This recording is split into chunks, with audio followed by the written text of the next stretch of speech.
শহরের নামকরা মাস্তান রাফিদের যৌনাঙ্গ কেটে কে যেন ইয়ামিনের ফেয়ার অ্যান্ড লাভলি বিজ্ঞাপন পোস্টারের মাঝ বরাবর লটকে দিয়ে গেছে। পুরো শহরে যেন তাক লাগিয়ে দিয়েছে এই বিষয়টা। সবাই রাস্তার মাঝে জড়সড় হয়ে বিজ্ঞাপন পোস্টারের দিকে অবাক দৃষ্টিতে তাকিয়ে আছে। কার এত ক্ষমতা বা বুকের পাটা যে রাফিদের মতো মাস্তানের এমন দুর্ধর্ষক অবস্থা করেছে। আমি কলেজের দিকেই যাচ্ছিলাম, কিন্তু মানুষের হট্টগোল দেখে সেখানেই দাঁড়িয়ে গেলাম।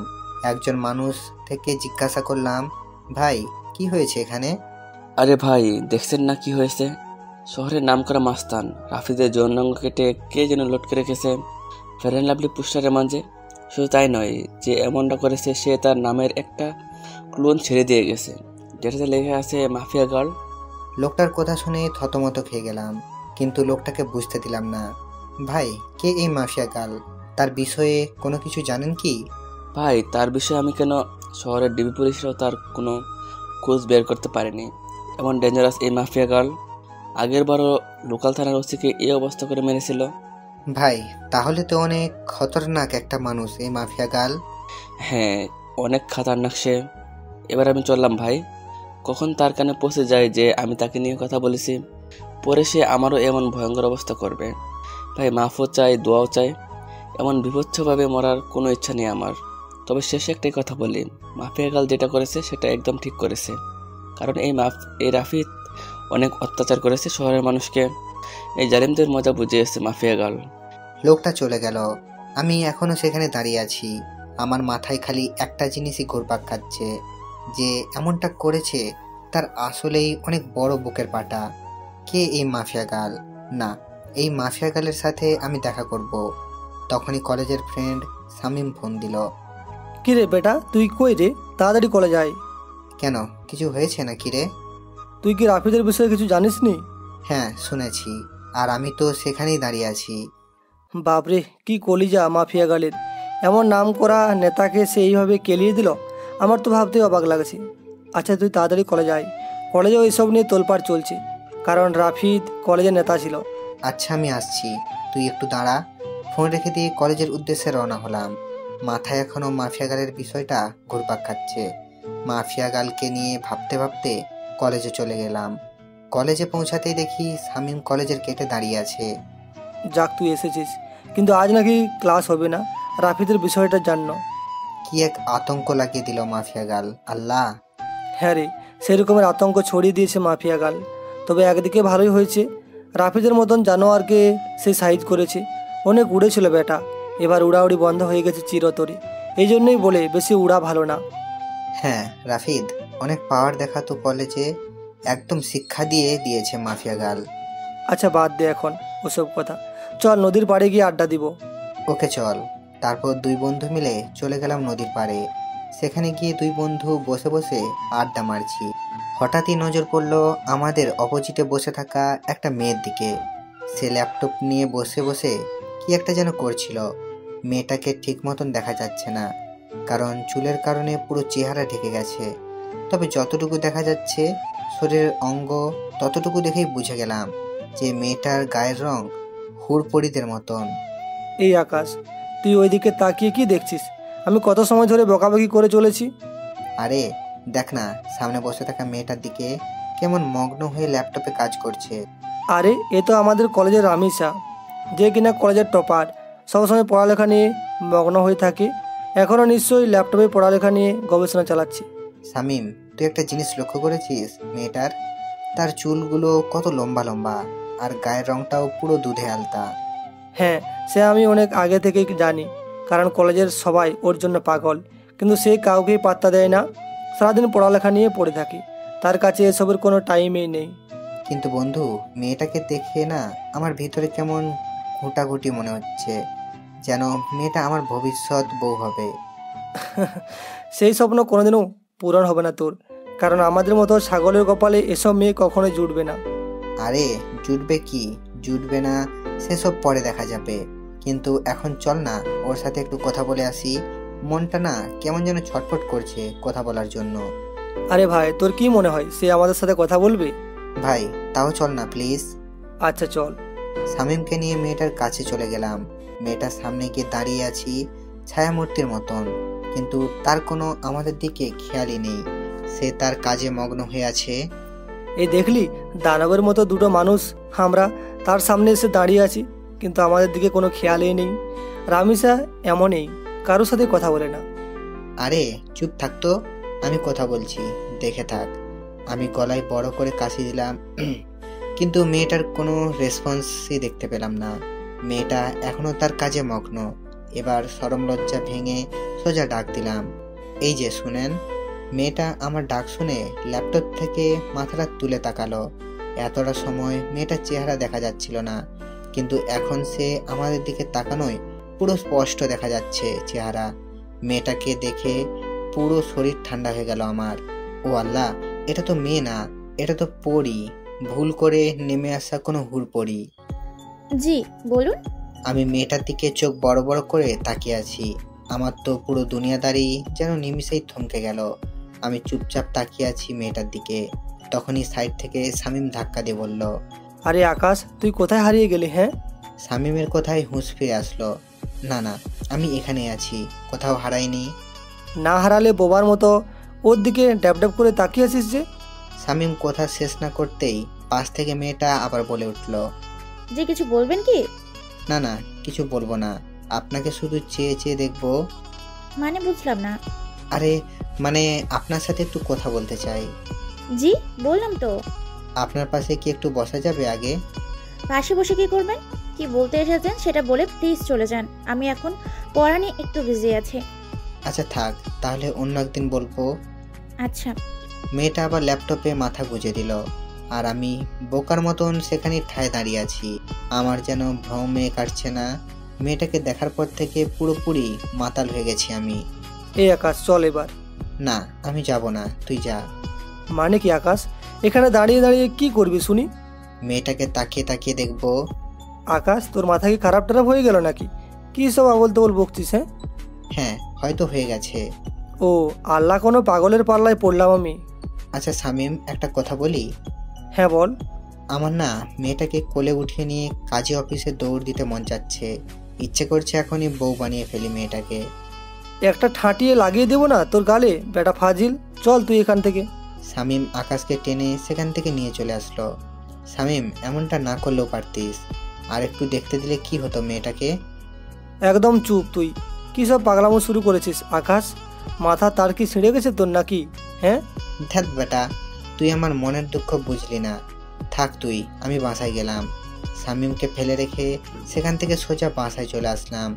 বাসায় এসে ব্যাগ রেখে ওয়াশরুমে চলে গেলাম। একটু পর ওয়াশরুম থেকে বের হয়ে না খেয়ে সোজা শুয়ে পড়লাম। মেয়েটাকে দেখার পর থেকে যেন খাওয়া দাওয়ার সমস্ত রুচি উঠে গেছে আমার। বিছানায় শুয়ে শুয়ে মেয়েটার কথা ভাবতে লাগলাম। মেয়েটাকে নিয়ে ভাবতে ভাবতে কখন যে ঘুমিয়ে গেছি আল্লাহ জানে। এক ঘুমে রাত হয়ে যায়, তাও ঘুম ভাঙেনি আমার। শামীম ফোন দিয়ে ঘুম ভাঙাচ্ছে। আকাশ তুই কি করছিস রে? আরে ঘুমাচ্ছি। হ্যাঁ, এমনটাই করবি।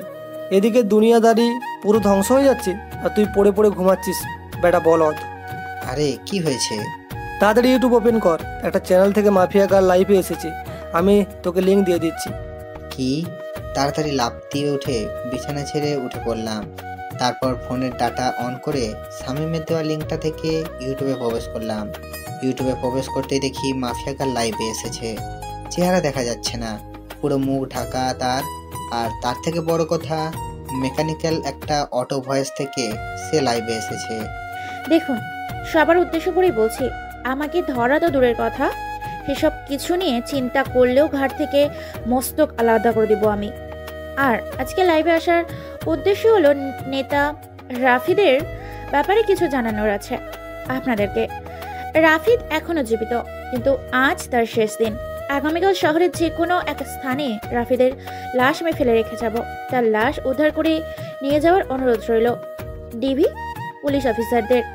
আর সর্বশেষ আমি আবারও বলছি, মাফিয়া গার্লদের সন্ধান কেউ করতে যাবেন না, তাহলে কিন্তু রক্তের বন্যা বয়ে যাবে দেশে। তারপর ধুম করে লাইভ কেটে দিল। মাফিয়া গালের সাহস দেখে শুধু অবাক হচ্ছি। না, মাফিয়া গালকে যে করে হোক আমি খুঁজে বের করব। মাফিয়া গালের এই লাইভ মিনিটের মধ্যেই পুরো দেশে ভাইরাল হয়ে গেছে। এক লাইভে যেন পুরো আতঙ্ক ছড়িয়ে গেল মানুষের মনে। সবার মুখে মুখে মাফিয়া গার্ল আর মাফিয়া গার্ল। কে এই মাফিয়া গার্ল? সবার একটাই প্রশ্ন। একটু পর চ্যানেলে আর লাইভটা কেটে দিল। মাফিয়া গার্ল পুরো সব কিছুই সে ভ্যানিশ করে দিয়েছে, পুরোপুরি উধাও হয়ে গেল সমস্ত কিছু। কিন্তু সবার মুখে মুখেই মাফিয়া গার্লের নাম ছড়িয়ে গেছে। ফেসবুক, টুইটার, যেখানেই যাই সেখানেই মাফিয়া গার্ল নিয়ে পোস্ট। বাপরে বাপ, এটা কি মেয়ে নাকি মানুষরূপী কোনো চিতাবাঘ? আল্লাহ ভালো জানে। এসব নিয়ে ভাবতে ভাবতে আরও কিছু সময় চলে গেল। না, এসব নিয়ে এখন আর ভাবা চলবে না, আগে গিয়ে কিছু খেয়ে নেই। বিছানাতে ছেড়ে উঠে পড়লাম। তারপর হাত মুখ পানির ছিটা দিয়ে এসে কিছু খেয়ে নিয়ে আবারও ঘুমিয়ে পড়লাম। সকালবেলা ঘুম ভাঙলো ফোনের আওয়াজে। কে যেন কিছু একটা মেল করেছে। ঘুমের ঘরে ফোনটা হাতে নিয়ে মেলটা ওপেন করলাম। দেখলাম একটা ভয়েস মেল। ভয়েসটা প্লে করলাম। প্লে করতেই আমার পুরো হুঁশ উড়ে গেল। আমি এক লাফ দিয়ে সোজা বিছানা ছেড়ে উঠে দাঁড়িয়ে গেলাম। মাফিয়া গালের সেই ভয়ঙ্কর আওয়াজে কেউ আমার মেল করেছে। হে বৎস, আমার অস্তিত্ব তালাশ করতে যেও না। আমার অস্তিত্ব তালাশ করতে গেলে নিজের অস্তিত্ব যে হারিয়ে ফেলবে। ভয়েসটা শুনে থতমত খেয়ে গেলাম। এটা কি করে সম্ভব? মাফিয়া গার্ল আমায় ভয়েস মেল করেছে। শুধু তাই নয়, আমি মাফিয়া গার্লের তালাশ করছি, সেটা সে জানলো কি করে? বাপরে বাপ, কি ডেঞ্জারাস মেয়ে রে বাবা! আমায় মেল করে শাসায়। মাথায় তো কিছুই কাজ করছে না ভয়েসটা শোনার পর থেকে। কিন্তু আমি তো থেমে থাকবো না। আমি মাফিয়া গার্লের খোঁজ বের করেই ছাড়বো, সে যত বড় মাফিয়াই হোক না কেন। আমি আকাশও কম না। চুপসে আছি বলে আমাকে ভয় পেতে হবে এমন কোনো কিছুই নয়। মাফিয়া গালও জানে না যে আমি কত বড় খেলোয়াড়। যেদিন আমি খেলতে নেমে যাব সেদিন এমন মাফিয়া গাল পথে পথে হোঁচট খেয়ে মরবে। এসব নিয়ে চিন্তা ভাবনা করছি, তখনই দেওয়ালের ঘড়িটায় 9টার অ্যালার্ম বেজে উঠল। ও আল্লাহ, 9টা বেজে গেছে এখন? 9টা বেজে গেছে কখন? আমার তো কলেজে যেতে হবে। তাড়াতাড়ি বিছানা ছেড়ে উঠে পড়লাম। তারপর ফ্রেশ হয়ে হালকা পাতলা কিছু নাস্তা করে কলেজের উদ্দেশ্যে রওনা হলাম। হেঁটেই রওনা হয়েছি। আরে ধুর, আমার পরিচয় দিতে তো ভুলেই গেছি সবাইকে। চলেন পরিচয় পর্বটা শেষ করে ফেলি। আমি বরাবরের মতোই আকাশ মাহমুদ, আপনাদের সাথে আছি। পড়াশোনার সুবাদে শহরে আলাদা বাসা নিয়ে থাকি, আর পুরো পরিবারের বাবা মা ছোট বোন অন্য শহরে থাকে। আমি ইচ্ছে করে এই কলেজে অ্যাডমিশন নিয়েছি। ইচ্ছে করে বলতে একটা রিজন আছে এই কলেজে অ্যাডমিশন নেওয়ার, সেটা গল্পের সাথে থাকলে জেনে যাবেন। সো এবার গল্পে ফেরা যাক। কলেজে পৌঁছে গেলাম। কলেজে পৌঁছাতেই দেখি গতকালের সেই রামিসা মেয়েটা গাছতলায় বসে বসে বই একটা হাতে নিয়ে পড়তেছে। কোনো কিছু না ভেবেই মেয়েটার দিকে এগিয়ে গেলাম, কারণ এখনো ক্লাস শুরু হয়, আর ক্লাস হবে কিনা সেটাও সন্দেহ। মেয়েটার কাছে গিয়ে দাঁড়িয়ে আছি। মেয়ে আমায় দেখে আজ নিজ থেকেই কথা বলল। কালকের বিষয়টা নিয়ে কিছু বলতে আসছেন বুঝি? না, তেমন কিছুই না। মানে হ্যাঁ, মেয়েটার এমন ধারা কথা শুনে কি বলবো সবটাই গুলিয়ে গেছে। তো বলুন। আচ্ছা, আপনার সাথে কি ফ্রেন্ডশিপ করা যাবে? না, ফ্রেন্ডশিপ করা যাবে না, কারণ আমি কোনো ছেলের সাথে চলাফেরা করি না। প্লিজ না করেন না, আমি কিন্তু একদম বাজে ছেলে না। তাও আমি পারবো না। তবে হ্যাঁ, পড়ালেখা নিয়ে টুকটাক কথা বলার প্রয়োজন হলে বলতে পারেন। আচ্ছা ঠিক আছে। কিন্তু আপনাকে তো কলেজে নতুন মনে হচ্ছে। হ্যাঁ, আমি নতুন। 1 মাস আগে অ্যাডমিশন নিয়েছি এই কলেজের অন্য কলেজ থেকে ট্রান্সফার হয়ে। তবে রেগুলার হয়েছি 1 সপ্তাহ হবে। কোন ইয়ারে অ্যাডমিশন নিয়েছেন? সেকেন্ড ইয়ারে। আপনি? ও, আপনিও তাহলে আমার সেম ক্লাস। তার মানে আপনিও সেকেন্ড ইয়ারে পড়েন? হ্যাঁ। আচ্ছা, এখন আমি একটু বিজি আছি পড়া নিয়ে, আপনার সাথে পরে কথা হবে, কেমন? আচ্ছা ঠিক আছে, সে না হয় পরেই কথা বলবো। কিন্তু একটা কথা, আমরা যেহেতু এক ইয়ারে তাহলে তুমি করে বলা যায়। আমি আপনি রেখেই মজা পাই। আচ্ছা ঠিক আছে, যেমনটা আপনার মর্জি। সেখান থেকে চলে আসলাম। বাপরে বাপ, কি মেয়ে, ভাবই দিচ্ছে না। আমার মনে জ্বলে আগুন, আর সে বাজায় সাপের বিন। তবে সমস্যা নেই, তোমায় তো আমি নিজের করেই ছাড়বো। তোমায় নিজের মনে ফিক্সড করে নিয়েছি, বিয়ে করলে তোমায় করব। সেখানে থেকে আসতে না আসতেই শামীম কলেজের গেটে দিয়ে প্রবেশ করলো। কি রে, তুই কখন এলি? এই তো একটু আগে। আচ্ছা চল ক্যান্টিনের দিকে যাই। কলেজের পরিবেশ দেখে তো মনে হচ্ছে না যে আজ ক্লাস হবে। আমারও তাই মনে হচ্ছে। চল তাহলে ক্যান্টিনে যাই। তারপর দুইজনে মিলে ক্যান্টিনে চলে গেলাম। কলেজে যেদিন অ্যাডমিশন নিয়েছি সেদিন এই শামীমের সাথে আমার পরিচয় হয়েছে। অল্প কয়েকদিন খুব ভালো বন্ধুত্ব হয়ে উঠেছে আমরা দুই বন্ধু মিলে ক্যান্টিনে বসে কফি খাচ্ছিলাম। তখনই আশেপাশের লোকজন সবাই একদিকে দৌড়ে ছুটে যাচ্ছে। একজনকে ডেকে জিজ্ঞাসা করলাম, ভাই কি হয়েছে, আপনারা এভাবে দৌড়ে যাচ্ছেন কেন? আরে ভাই, আপনার তো কোন দুনিয়ায় থাকেন? হ্যাঁ, যে কোনো কিছুতেই বলতে পারেন না? ভাই এই দুনিয়াতেই আছি, কিন্তু কি হয়েছে সেটা তো বলবেন। আরে মাফিয়া গাল রাফিদকে মেরে ওর লাশ চৌরাস্তার মোড়ে লটকে রেখে দিয়ে গেছে। লোকটার কথা শুনে মাথায় বড়সড় একটা বাজ পড়ল। মাফিয়া গাল সত্যি তাহলে রাফিদেরকে মেরে ফেলেছে? শামীম চল তো তাড়াতাড়ি। হ্যাঁ চল। শামীমকে নিয়ে তাড়াতাড়ি চৌরাস্তার মোড়ে চলে গেলাম। সেখানে গিয়ে দেখি কয়েক হাজার মানুষ একত্রে জমা হয়েছে, আর চৌরাস্তার মোড়ে একটা বট গাছের ওপর রাফিদের লাশ ঝুলছে। রাফিদের লাশ দেখে নিজেরই কলিজা কেঁপে উঠল। একটা মেয়ের পক্ষে কি করে সম্ভব এটা? একটা মেয়ে শহরের নামকরা নেতাকে এমন বীভৎসভাবে মারল যে দেখে বিশ্বাসই হচ্ছে না। চুপচাপ সেখানে নীরব দর্শকের মতো দাঁড়িয়ে আছি। ডিবি পুলিশ রাফিদের লাশ গাছ থেকে নামাচ্ছে। রাফিদের সারা শরীরে স্পট। মানুষজনকে ঠেলে ডিপি পুলিশের দিকে এগিয়ে গেলাম। ডিপি পুলিশ রাফিদের লাশ মাটিতে নামালো। তাকে মাটিতে নামিয়ে শরীরের তল্লাশি চালিয়ে দেখে রাফিদের পকেটে একটা চিঠি, যেটাতে লেখা আছে, আজ দুপুর 3টায় আমি কালকের ন্যায় লাইভে আসবো, সবাই তৈরি থাকবেন ধামাকার জন্য। মাফিয়া গালের চিঠি পড়ে সবার চোখ কপালে উঠে গেল। কি করতে চাচ্ছে মাফিয়া গাল? রাফিদকে তো মেরেই ফেলেছে, আবার কি নতুন করে ধামাকা দিবে সে? না, আজ লাইভ দেখতে হবে। এইদিকে ডিবি পুলিশ সবার স্থান ত্যাগ করতে বলল। সবাই যে যার মতন চলে গেল। আমিও চলে আসলাম বাসায়। কলেজের দিকে আর গেলাম না। বাসায় এসে 3টা বাজার অপেক্ষা করছি। দুপুর 3টা বাজতে আর 2 মিনিট বাকি। তখনই মাফিয়া গালের সেই ইউটিউব লিঙ্কে ক্লিক করলাম, আর চ্যানেলটা ওপেন হয়ে গেল। 3টা বেজে গেছে, আর সাথে সাথে চ্যানেলটা থেকে মাফিয়া গাল লাইভে চলে আসলো। সে গতকালকের ন্যায় মেকানিক্যাল একটা টোন ব্যবহার করে লাইভে এসেছে।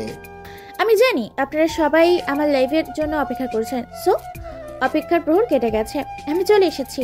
এবার হবে আসল ধামাকা। আপনারা সবাই রাফিদের লাশ তো পেয়েই গেছেন। এবার লিস্টে রয়েছে এমপি ওসমান। তার মরার পালা চলে এসেছে। এমপি ওসমান, মৃত্যুর জন্য তৈরি হনে। এবার তোকে আমার হাত থেকে কেউ রক্ষা করতে পারবে না। সমাজের আড়ালে লুকিয়ে থাকা সব কয়টা মুখোশধারীকে এইভাবে ভয়ানক মৃত্যুদণ্ড দিব আমি। কেউ তাদেরকে আমার হাত থেকে বাঁচাতে পারবে না। আর শুনে রাখেন সকলে, আমি কোনো খারাপ কাজ করছি না, সমাজের নষ্টাগুলোকে বেছে বেছে সাজা দিচ্ছে। এমপি উসমানের মৃত্যুর পর বাকি টার্গেটের নাম আমি বলে দিব। এসব কিছু আমি সমাজের ভালোর জন্যই করছি। তবে হ্যাঁ, আমার পার্সোনাল একটা মাকসাদ আছে, সেটা হলো আমি আগুনের সাথে দেখা করতে চাই। এসব করে সে যেন নিজেই আমার কাজকর্ম দেখে আমার সাথে দেখা করে। যতদিন সে না আমার সাথে দেখা করবে, ততদিন এইরূপ পড়ে যাব আমি। মাফিয়া গালের মুখে আগুন নামটা শুনে ভেতরে ছ্যাঁত করে উঠল। আল্লাহ, এ তো দেখি উল্টো চক্র। যেখানে মাফিয়া গালকে আমি খুঁজছি, সেখানে সে উল্টো আগুনের তলাশ করছে। না, মাফিয়া গালের খোঁজ বের করতে হবে। যে করেই হোক না কেন, আমি মাফিয়া গালকে খুঁজে বের করবই। তবে আগে মাফিয়া গালের পরিশেষটা শুনি, সে কি বলতে চায়। আগুন, আপনি যেখানেই আছেন না কেন, আপনি যদি আমার তালাশ না করেন, তাহলে এসব কোনোদিনও বন্ধ করব না আমি। একটা কোডিং দিয়ে গেলাম, 2244। এই কোডিংটা আপনি ছাড়া কেউ বুঝবে না, সো নিজেই আমার খোঁজ বের করুন। মাফিয়া গালের কোডিং শুনে আরো মাথা খারাপ হইল। মাফিয়া গাল চাইছে এটা কি? কিছুই তো মাথায় কাজ করছে না। সে আগুনের সাথে দেখা করতে চায়, তার উপরে আবার সে নিজের লিড কোড ইউজড করছে। মাথা তো পুরো কাজ করা বন্ধ করে দিয়েছে। আর কিছুই যেন ভাবতে পারছি না, মাথা পুরো জ্যাম হয়ে গিয়েছে। মাফিয়া গাল লাইভ কেটে দিয়ে বের হয়ে গিয়েছে। এদিকে আমার মাথায় পাটান পড়ে গেছে, মস্তিষ্ক পুরো নিস্তেজ হয়ে গেছে আমার। না, আর না, আগে নিজেকে একটু রিল্যাক্স করি, পরে না হয় মাফিয়া গালকে নিয়ে ভাবা যাবে। ডাটা অফ করে দিয়ে শুয়ে পড়লাম। এখন একটু ঘুমাবো, পরে না হয় ঘুম থেকে উঠে বিষয়টা নিয়ে ভাবা যাবে। যেমন ভাবা তেমন কাজ। সব চিন্তা এক পাশে রেখে ঘুমিয়ে পড়লাম। বিকালবেলায় ঘুম থেকে উঠে বাইরে চলে গেলাম। মাথা কেমন যেন ভারী হয়ে আছে। তাড়াতাড়ি কাকুর দোকানে যেতে হবে আমার, না হয় মাথা ঠিক হবে না। ওনার দোকানে গিয়ে চা খেয়ে আগা মাথা ঠিক করতে হবে। কাকুর দোকানে গিয়ে চায়ের অর্ডার করলাম। মাথার জ্যাম মোটামুটি ছুটেছে মনে হচ্ছে। চা খেয়ে শরীরটা চাঙ্গা হয়েছে একটু। হ্যাঁ, এবার শান্ত মাথায় ভাবি মাফিয়া গালের কথা। আচ্ছা, মাফিয়া গাল আমার খোঁজ কেন করছে? কি চাইছে আমার কাছে? আর কেন বা সে এসব কর্মকাণ্ড করছে? দেশে তো প্রশাসন আছে দুর্নীতিবাজদেরকে শাস্তি দেওয়ার জন্য, তারপরও কেন মাফিয়া গাল আইনের বিপক্ষে যাচ্ছে? হাজারটা প্রশ্ন নিজেকে নিজে ছুঁড়ে মারলাম। এবার আমার শান্ত মস্তিষ্ক ধীরে ধীরে সব কয়টা প্রশ্নের উত্তর খোলাসা করতে লাগলো। দেখ, দেশের যেই অবস্থা তা কোনোদিন শুধরাবে না। একটার পর একটা দুর্নীতিবাজ পয়দা হয়েই যাবে, কখনো তাদেরকে থামানো যাবে না। নিজের মনের উত্তরের সাথে মাফিয়া গালের কর্মকাণ্ডের জাজমেন্ট করলাম। পরিশেষে যা বুঝতে পারলাম, হ্যাঁ, মাফিয়া গাল এইদিকে ঠিকই করছে। যাদের শাস্তি হয় না সে তাদেরকে শাস্তি দিচ্ছে। এমন একটা মানুষেরই অভাব ছিল দেশে, কিন্তু একটা জিনিসের উত্তর কোনোভাবেই পেলাম না। মাফিয়া গাল আমার খোঁজ করছে কেন? কি চাইছে আমার কাছে? এটার উত্তর আমার জানতেই হবে। তবে তার জন্য মাফিয়া গালকে দরকার আমার। হ্যাঁ, মাফিয়া গালকে দরকার আমার। মাফিয়া গাল, তুমি অপেক্ষায় থাকো, জলদি দেখা হচ্ছে তোমার সাথে। কাকুর দোকান থেকে উঠে চলে এলাম। ভেতরে খালি একটা জিনিসই কাজ করছে, মাফিয়া গালের খোঁজ বের করা। হ্যাঁ, সেটা আমি অতি শীঘ্রই বের করে ফেলবো। যদি অসাধু কোনো মতলব থাকে আগুনকে নিয়ে মাফিয়া গালের, তখন মাফিয়া গাল বুঝতে পারবে সে কত ধানে কত চাল। আগুনও কোনো ফেলনার জিনিস না, সেটা সে তখন হাড়ে হাড়ে টের পাবে। তবে আর একটা হেনস্থা করবই আমি। সে আগুনকে হয়রানি করিয়েছে। সে জানে না যে সে আগুন নিয়ে খেলা করছে। যে আগুন বছর 3 আগে জ্বলে উঠেছিল, সেদিন কয়েক শতাধিক মানুষের চোখে মুখে ছিল কান্না আর আতঙ্ক ছিল পুরো দেশ। আর সেই আগুন মাফিয়া গাল নামক 2 দিনের একটা মেয়ে ফোর্স করে দেখা করার জন্য। এটার মজা তাকে বোঝাবো আমি। এসব নিয়ে ভাবতে ভাবতে বাসায় চলে এলাম। বাসায় এসে কিছু সময় বই নিয়ে ঘাটাঘাটি করে উঠে পড়লাম। তারপর খেয়ে দিয়ে বিছানায় পিঠ এলিয়ে দিলাম। শুয়ে শুয়ে ফেসবুকিং করছি, নিউজ ফিড ঘাঁটছিলাম। তখনই মাফিয়া গালকে নিয়ে একটা পোস্ট সামনে এলো। কে যেন গ্রুপে মাফিয়া গালকে নিয়ে পোস্ট করেছে। পোস্টের ক্যাপশনে লেখা, mafia girl is the best women in the world. ইস, আমিও যদি মাফিয়া গার্লের মতো হতে পারতাম। পোস্টটা দেখে একটাই রিয়াকশন মনে পড়ল, বাবা গো বাবা, টুরু লাভ। আরে বেটা, তোর যদি এতই মাফিয়া গালের মতন হওয়ার ইচ্ছা, তাহলে লিঙ্গ পরিবর্তন করে মাফিয়া গালের মতো কাজকর্ম শুরু করলেই পারিস। যত সব বিরক্তিকর পোস্ট, মাথা পুরো বিগড়ে যাচ্ছে মানুষের আহ্লাদ দেখে। কি যে পেয়েছে মানুষ মাফিয়া গালকে নিয়ে, আল্লাহ। যেখানেই যাই সেখানেই মাফিয়া গাল আর মাফিয়া গাল, পুরো ডিসকাস্টিং। বাঙালি কিছু একটা পেলেই ভাউচুয়ালি জগতে তোলপাড় শুরু করে দেয়, বিশেষ করে ফেসবুকে। বিরক্ত নিয়ে ফেসবুক থেকে বের হয়ে আসলাম। তারপর ঘুমিয়ে গেলাম। পরের দিন সকালবেলায় উঠে কলেজে চলে গেলাম। কিন্তু আমি আমার খোঁজ চালু করে দিয়েছি। মাফিয়া গালের খোঁজ করতে করতে 2-1 দিন কেটে গেল। অনেক চেষ্টা চালিয়েছি মাফিয়া গালের খোঁজ বের করার, কিন্তু কোনো রকমই খোঁজ বের করতে পারলাম না। কিন্তু আমি হাল ছাড়বো না। তবে একটা কথা, আমি যদি পাওয়ার খাটাই তাহলে ঘন্টাখানিকের মধ্যে মাফিয়া গালের খোঁজ পেয়ে যাব আমি। কারণ আমার জন্য কোনো কিছুই অসম্ভব নয়। আমি যেই খাতারনাক খিলাড়ি, যে কিনা অনেক বড় বড় মাপের মানুষের হাল খারাপ করে দিয়েছি। আমি সেই আগুন। আমি একবার হাতের ইশারা করলেই মাফিয়া গালকে আমার সামনে নিয়ে চলে আসবে আমার ছেলে পেলে। কিন্তু আমি চাই না পাওয়ার খাটাতে। আমি চাই নিজের বলে ওকে বের করব। আর তাছাড়া পাওয়ার খাটাতে গেলে আমার অতীত সামনে চলে আসবে, কিন্তু আমি চাই না আমার অতীত সামনে আসুক। তাই চুপিসারে খোঁজ চালাতে থাকলাম। এভাবে আরও কয়েকটা দিন কেটে গেল। আমি মাফিয়া গালের খোঁজ চালু রাখলাম। এখনও তাকে বের করতে পারিনি। তবে হঠাৎ একদিন আরেকটা ভয়ঙ্কর ঘটনা সামনে এলো। মাফিয়া গাল সেই এসিপিকে মেরে ফেলেছে। শুধু তাই নয়, মাফিয়াদের থেকেও বীভৎসভাবে মেরেছে তাকে।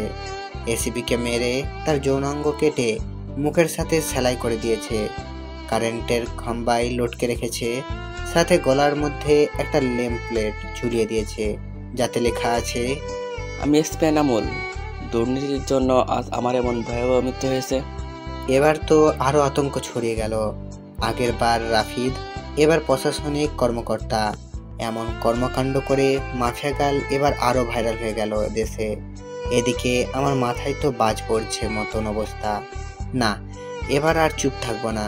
মাফিয়া গালকে এবার টেনে হিঁচড়ে বের করে আনবই আড়াল থেকে আমি। এসব নিয়ে ভাবছিলাম, তখনই শামীমের কল। কি রে, তুই কই রে? চৌরাস্তার মোড়ে। কেন? রামিসা তোর খোঁজ করেছে, তাড়াতাড়ি কলেজ আয়। হঠাৎ রামিসা আমার খোঁজ করলো কেন? তা আমি জানবো কি করে? তুই কলেজে এসে ওর থেজে জেনে নে যে সে কেন তোর খোঁজ করছে। ওকে, আমি আসছি। ফোন রেখে দিয়ে কলেজের উদ্দেশ্যে রওনা দিলাম। আজ 2 দিন কলেজে যাওয়া হচ্ছে না, কারণ শরীর একটু অসুস্থ। তার থেকে বড় কথা, মাফিয়া গালের খোঁজ করছি আমি। কিন্তু এখন শামীম ফোন দিয়ে যেতে বলল। তাড়াতাড়ি কলেজে চলে গেলাম। কিরে, রামিসা কই? ওই যে ওই দিকটাতে বসে আছে। আচ্ছা, আমি দেখে আসছি কেন ডেকেছে সে। শামীমকে রেখে মাইসার কাছে চলে গেলাম। ওই যে, কেন খোঁজ করছো আমায়? কেন, আপনি জানেন না? আমি জানবো কি করে যে তুমি আমার কেন খোঁজ করছো? আপনাকে একটা অ্যাসাইনমেন্ট দেখিয়ে দিতে বলেছিলেন, মনে নেই? সেটা আমি করে এনেছি বাসা থেকে। ও মাই গড, রাইসা, সরি। আমি আসলে সত্যি ভুলে গিয়েছিলাম জিনিসটা। পাঠকরা হয়তো ভাবছেন যে তাকে আমি কোন অ্যাসাইনমেন্ট দেখিয়ে দিতে বলেছি, আর তার সাথে আমার কথা হলো কি করে। আসলে হলো যে সে আমায় যখন বলেছে পড়াশোনার বিষয় নিয়ে চাইলে বন্ধুত্ব করতে পারে সে, তারপর তার সাথে আমি সেইরূপ বন্ধুত্ব করি। কারণ কোনো কিছু হতে হলে তার সাথে আগে মিশতে হবে আমাকে। তাই আমি পড়াশোনার বাহানা দিয়ে তার সাথে মিশেছি। অনেক কষ্ট হয়েছে তার সাথে মিশতে। শুরুতে তো রাজিই হয়নি, পরে পড়াশোনা বুঝিয়ে নেওয়ার বাহানা করে মিশেছি। এই যে, কি হলো, চুপ করে গেলেন যে? আরে না, তেমন কিছু না। আচ্ছা, নিন খাতাটা, এটার মধ্যে আমি করে দিয়েছি। অনেক ধন্যবাদ রামিসা। তারপর রামিসার হাত থেকে খাতাটা নিলাম, কিন্তু হঠাৎ চোখ গেল তার হাতের আঙুলের দিকে। আঙুলের পাশে একটা সামান্য করে কালো দাগ। সেই দাগটা আমার মোটামুটি পরিচিত। কার হাতে যেন দেখেছি আমি এমন কালো দাগ। দিমাগে প্রেসার দিলাম। তখনই মনে পড়ল, মাফিয়া গাল যখন লাইভে এসেছিল তখন তার হাতেও এমন একটা কালো দাগ ছিল। যদিও তার চেহারা কালো কাপড়ে ঢাকা ছিল, কিন্তু আঙুলের পাশের কালো দাগটা স্পষ্ট দেখা গিয়েছিল। মাথা পুরো চক্কর দিয়ে উঠল জিনিসটা ভাবতেই। তার মানে কি এই রামিসাই সেই মাফিয়া গাল? ভেতরে ভেতরে কৌতূহল কাজ করছে একটা। না, কৌতূহল আর পুষে রাখবো না। সোজা রামিসাকে জিজ্ঞাসা করলাম, রামিসা, তোমার হাতে এটা কিসের দাগ? রামিসা আমার কথা শুনে থতমত খেয়ে যায়। কোথায়, কিসের দাগ? হাতের আঙুলের পাশে একটা কালো দাগ দেখলাম। আমি সেটার কথা বলছি। আমার কথা শুনে রামিসা কেমন যেন ঘাবড়ে গেল। না, ওটা কিছু না, এমনিতেই চোট লেগেছিল ছোট থাকতে আমার, তখনই আঙুলের পাশে কালো স্পটটা পড়েছে। ও, কিন্তু দাগটা না আমার বেশ পরিচিত। আরে কি বলছেন এসব? হ্যাঁ, আমার হাতের স্পট আপনার পরিচিত হবে কি করে? আপনার কি মাথা গেছে নাকি? হ্যাঁ না, মাথা যায়নি। আচ্ছা থাক, বাদ দাও এখন এসব কথা। এখন ওঠা যাক, কারণ অ্যাসাইনমেন্ট করে দিয়েছো, সেটা বাসায় গিয়ে খাতায় ওঠাতে হবে। আচ্ছা ঠিক আছে, আপনি যান, আমি আরো কিছু সময় এখানেই বসে পড়বো। আচ্ছা। তারপর সেখান থেকে চলে এলাম, কিন্তু মনের ভিতর কেমন যেন একটা খটকা লাগছে। মাফিয়া গালের হাতে যেমন কালো দাগ, ঠিক তেমন কালো দাগ রামিসার হাতে। এটা কি করে সম্ভব?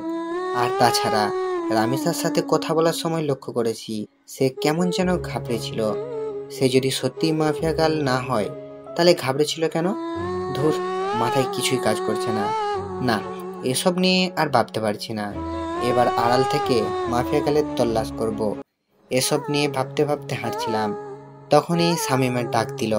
সে আমার জন্য গেটের সামনে দাঁড়িয়ে অপেক্ষা করছিল। কি রে, কেন ডেকেছে রামিসা তোকে? আরে, অ্যাসাইনমেন্ট করার কাজে সাহায্য চেয়েছিলাম। সে সেটা বাসা থেকে করে এনেছে আমার জন্য, সেটাই দিতে ডেকেছিল। ও ভালো, কিন্তু আকাশ, আমার না একটা জিনিসের খটকা লাগে। মেয়েটা কেমন যেন অদ্ভুত, কেমন সারাদিন পড়ালেখা নিয়ে ডুবে থাকে, কারোর সাথে তেমন মিশে না, সবসময় একা একা থাকে। কিন্তু এটা রিজন কি? এটার পিছনে হয়তো বড় কোনো রহস্য লুকিয়ে আছে। কারণ দেখ, যারা সবসময় চুপচাপ থাকে তারাই কিন্তু পরবর্তীতে গিয়ে ক্রিমিনাল বের হয়। হ্যাঁ, আমারও খটকা লাগে জিনিসটা নিয়ে, তবে আমার পজিটিভ ভাবে নিলেই পারি। হয়তো বা সে জীবনে অনেক বড় ধাক্কা খেয়েছে, তাই এমন নিশ্চুপ হয়ে গেছে? হ্যাঁ, হতেই পারে। আচ্ছা ছাড় এখন এসব কথা, চল বাসার দিকে রওনা দিই। ওকে চল। শামীমের সাথে কথা বলে বাসায় চলে গেলাম। সে তার বাসায় গিয়েছে আর আমি আমার বাসায়। বাসায় এসে ফ্রেশ হয়ে খেয়ে নিলাম। হোটেলের বয় এসে খাবার রেখে দিয়ে চলে গেছে। খেয়ে দিয়ে বিছানায় গা এলিয়ে দিলাম। ফোনটা হাতে নিয়ে ডাটা অন করলাম, ফেসবুকিং করব একটু। কিন্তু অবাক কাণ্ডটা তখনই ঘটল যখন আমি ফেসবুক অ্যাপসটাতে প্রবেশ করলাম। আমার ফেসবুক অ্যাকাউন্ট অন্য কেউ কন্ট্রোলে নিয়ে নিয়েছে। তবে আমি ফেসবুকে প্রবেশ করলাম ইজিলিভাবে। আমার অ্যাকাউন্ট অন্য কারো কন্ট্রোলে সেটা শিওর হলাম মেসেঞ্জার দেখে। আমার নিজের ইনবক্সে অটোমেটিক মেসেজ আসছে। কি রে, অনেক ওড়াড়ি করছিস মনে হয়। মানে বুঝলাম না, আপনি কে আর আমার আইডি কেন হ্যাক করেছেন? আমি কে সেটা আমার কথা শুনেই বোঝা যাবে। আর আইডি হ্যাক করেছি তোর 12টা বাজাতে। মানে আমি আপনার কি ক্ষতি করেছি যে আপনি আমার 12টা বাজাতে আমার আইডি হ্যাক করেছেন? তুই আমার পিছু কেন লেগেছিস? কি মনে করেছিস তুই নিজেকে? হ্যাঁ, মাফিয়া গালকে খুঁজে বের করে ফেলবি? এত সহজ সবকিছু? কথা শুনে বুঝতে বাকি নাই যে মাফিয়া গাল আমার অ্যাকাউন্ট হ্যাক করে নিজের আয়ত্তে নিয়ে নিয়েছে। তাড়াতাড়ি সেটিংসে চলে গেলাম। সেখানে গিয়ে ইনফরমেশন চেক করে দেখি আমার সমস্ত কিছু মাফিয়া গাল পরিবর্তন করে ফেলেছে। নাম্বার, জিমেল সবকিছু পরিবর্তন করে নিজের মেলে বসিয়ে দিয়েছে। আরে সেটিংসে গিয়ে কোনো লাভ নাই, সবকিছু আমার আয়ত্তে। তোর অ্যাকাউন্ট পুরোপুরিভাবে হ্যাক করে নিয়েছি আমি। তাহলে আমি আইডিতে প্রবেশ করলাম কি করে? আমি চেয়েছি তাই তুই প্রবেশ করতে পেরেছিস, কারণ আমি সবকিছু পরিবর্তন করলেও সিওর লক আউট মারিনি, তাই তুই প্রবেশ করতে পেরেছিস। মারেননি কেন? কারণ আমি চেয়েছিলাম তোর সাথে কথা বলবো, তাই তোর আইডি আয়ত্ত নিয়েও তোর নিজের ইনবক্সেই তোর সাথে কথা বলছি। এত উড়া ভালো না, মাথায় রাখবেন। যেই পাখির ডানা বেশি বড় হয়ে যায় সেই পাখির উড়তে সমস্যা হয়। উঠছিস তো তুই নিজেই। তুই আমার খোঁজ করতে উঠে পড়ে লেগেছিস কেন? কি মরার শখ গজিয়েছে? অসাধারণ জোকস। হাসি আসলো আপনার কথা শুনে। হাসি বের করে দিব, টেনশন নিস না। মরার জন্য এত উথাল পাতাল হচ্ছিস তো, সেই শখ আমি পূরণ করে দিব। সবে মাত্র অ্যাকাউন্ট হ্যাক করেছে, আর একটু ধৈর্য ধর, তারপর তুই নিজেই হ্যাক হয়ে যাবে। এই জোকসটা আরো সেরা ছিল, তবে আমার একটু হাসি আসেনি এবার, কারণ এমন আবল ছাবল আমি শুনি না। আর আপনি যত বড় মাফিয়া হন না কেন, সেসব আমার দেখার বিষয় না। সো আমার ভয় দেখাতে আসেন না। আপনার মতো অনেক বড় বড় খিলাড়ি দেখেছি আমি। সো ফাও ফাও পাগলামো না করে নিজের মতন থাকেন, না হয় নিজের বিপদ নিজেই ডেকে আনবেন। তুই মনে হয় আমার সম্পর্কে ভালো করে না জেনেই কথা বলছিস। আপনার সম্পর্কে না জেনে কথা বলছি না, বরং আপনি আমার সম্পর্কে না জেনে কথা বলছেন। শোনেন, কারোর সাথে পাঙ্গা নেওয়ার আগে দেখে শুনে নেবেন, না হয় পরে দেখা যাবে বিপরীত পক্ষ বাপ লেভেলের মানুষ। সো বুঝে শুনে পাঙ্গা নেন। বাপ না চিনে পাঙ্গা নিতে আসবেন না, সোজা বাঁশ মারা খাবেন। হারামের বাচ্চা, তুই সত্যিই মরবি। মাফিয়া গাড়ির সাথে বেয়াদবি করার ফল তুই পাবি। তোর প্রথম সাজা স্বরূপ আইডিটা আর চিড়ে ধরে পাবি না, বাকি তোকে আমি পরে সাইজ করব। এতটা সময় ভালো করে কথা বলেছি, কিন্তু এখন আর না। তুইও শুনে রাখ, বাপ না চিনলে আপলামি করার কারণে কিক দিয়ে সোজা দুনিয়া ছাড়া করাবো তোকে। আর কি বললি তুই, আমার ফেসবুক অ্যাকাউন্ট আমি আর পাবো না? তাহলে চ্যালেঞ্জ দিয়ে বললাম, 10 মিনিটে তোর থেকে ফেসবুক অ্যাকাউন্ট আমি আমার কন্ট্রোলে নিব। দেখি পারলে আমায় আটকে দেখা। রেগে মেগে মোবাইলটা ছুঁড়ে মারলাম। তারপর বিছানা ছেড়ে উঠে গিয়ে টেবিলের উপরে থাকা ল্যাপটপটা ওপেন করে অটো কোডিং দিয়ে ফেসবুকটা ফিরিয়ে আনলাম। এটা করতে পুরোপুরি 10 মিনিটও লাগেনি। আবাল মাফিয়া গাল আমার সাথে টক্কর দিতে আসে। তারপর ফেসবুকটাকে সিকিউরিটি করে বের হয়ে আসলাম। কোনোদিন যদি মাফিয়া গালকে সামনে পাই, গাল দুটো লাল করে দিব সোজা। অ্যাকাউন্টে সিকিউরিটি করে আবারও শুয়ে পড়লাম। এবারের শোয়াতে কখন যে ঘুমিয়ে গেছি তা বলতে পারবো না। বিকেলবেলায় শামীম ফোন দিয়ে ঘুম ভাঙায়। আকাশ চল আজ কোথাও থেকে গিয়ে ঘুরে আসি। বেটা, ঘুম থেকে তুলে বলছিস ঘুরতে যেতে, কত আরামের ঘুমটাই না গিয়েছিলাম। এই রাখ তোর ঘুম, 10 মিনিটের মধ্যে তামান্না আবাসিকের সামনে আসবি। শালা গরু ঘুমটাই মাটি করে দিয়েছিস পুরো। ওকে দাঁড়া আসছি। তারপর ফোন রেখে দিয়ে গায়ে শার্ট লাগিয়ে নিলাম। তারপর জায়গা মতো চলে গেলাম। সেখানে গিয়ে দেখি শামীম আগে থেকেই হাজির। বাহ, মহারাজ এসেছেন। ধুর বেটা, শান্তির ঘুমটা শেষ করলি আমার। হ্যাঁ, তোমার শান্তির ঘুম এই খালি নষ্ট করে মানুষ। বেলা বাজে কয়টা আর তুমি পড়ে পড়ে ঘুমাও। গরু নামড়া পাঁঠা, বউ জুটবে না তোর। ওকে, না জুটলে নাই, চল এখন ঘুরে আসি। ওকে চল। তারপর দুইজন মিলে ঘুরতে চলে গেলাম। অনেক রাত পর্যন্ত দুজনে মিলে ঘোরাঘুরি করছি, রেস্টুরেন্টেও খেয়েছি। সমস্ত বিল শামীম দিয়েছে। রাত বাজে 10টা। ঘোরাঘুরি শেষ করে দুজন দুজনের বাসায় চলে এলাম। বাসায় এসে হাত মুখ ধুয়ে ফ্রেশ হয়ে শুয়ে পড়লাম। শরীর অনেক ক্লান্ত, তাই শুতেই ঘুমিয়ে গেছি। সকালবেলায় ঘুম থেকে উঠে রেডি হয়ে কলেজে চলে গেলাম। কলেজে গিয়ে দেখি গেটের মধ্যে রামিসা দাঁড়িয়ে আছে। সে আমাকে দেখতে পেয়ে, যাক, ভালো হয়েছে, চলেন, আপনার সাথে আমার কিছু কথা আছে। বাহ, আজ সূর্য কোন দিকে উঠেছে। আচ্ছা চলো। দুইজনে এক পাশে চলে গেলাম। হ্যাঁ, এবার বলো। আমি আপনার সাথে বন্ধুত্ব করতে চাই। রামিসার কথা শুনে সত্যি মনে হচ্ছে সূর্য আজ উল্টো দিশা ধরে উঠেছে। এই এই কি হয়েছে বলো তো? তুমি আজ নিজ থেকেই আমার সাথে ফ্রেন্ডশিপ করতে চাইছো, কারণ কি? তুমি তো পড়ার বিষয় ছাড়া কোনো কিছুই নিয়ে কথা বলতে বারণ করেছো। দেখুন, আসলে আমার জীবনে অনেক বড় একটা ধাক্কা খেয়েছি আমি, তাই কাউকেই আমি বিশ্বাস করতে পারি না। অনেক ভয় হয় আমার, কিন্তু আপনাকে আমার অনেক ভালো লাগে, বিশ্বাস হয়, তাই আমি আপনার সাথে বন্ধুত্ব করতে চাই। কি নিয়ে ধাক্কা খেয়েছো? তা না হয় পরে কোনো একদিন বলবো না। এখন কি বন্ধুত্ব করবেন আমার সাথে? আচ্ছা। আচ্ছা মানে কি ধরে নিব আমি? বন্ধুত্ব করেছেন? হ্যাঁ, কিন্তু তাহলে তুমি আমায় আপনি বলতে পারবে না, তুমি করে বলতে হবে। ওকে, আপনি বলবো না, তুমি করে বলতে হবে। রামিসার সাথে বন্ধুত্ব হয়ে কি যে খুশি লাগছে তা বলে বোঝাতে পারবো না, কারণ ভালোবাসার প্রথম ধাপ বন্ধুত্ব। রামিসার সাথে আমার সেটাই হয়েছে। এর মাঝে কয়েকটা দিন কেটে গেছে। ধীরে ধীরে দুজনের বন্ধুত্ব আরো গভীর হয়ে গেল। দুজন দুজনের অনেকটা ক্লোজ চলে এসেছি। সে আমার সাথে বন্ধুত্বর মতোই আচরণ করে, কিন্তু আমার আচরণে তাকে যে আমি ভালোবাসি সেটা তাকে বোঝানোর ট্রাই করি। তবে সবকিছুর ভিড়ে মাফিয়া গার্ল আমার মন থেকে সরেনি। তাকে এখনো খোঁজ করে বেড়াচ্ছি আমি, কিন্তু কোনো খোঁজই পাইনি তার।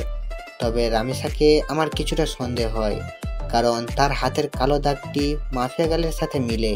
কিন্তু তাকে কখনো আমি কিছু জিজ্ঞাসা করিনি, কারণ সে যদি না হয় পরে আরেক বিপাকে পড়তে হবে আমাকে। তবে যেদিন সত্যি মাফিয়া গার্লের খোঁজ পাবো সেদিন তাকে ধরবো। সেটা যদি রামিসাও হয় তাহলেও তাকে ধরবো। এভাবেই দিন কাটতে থাকে।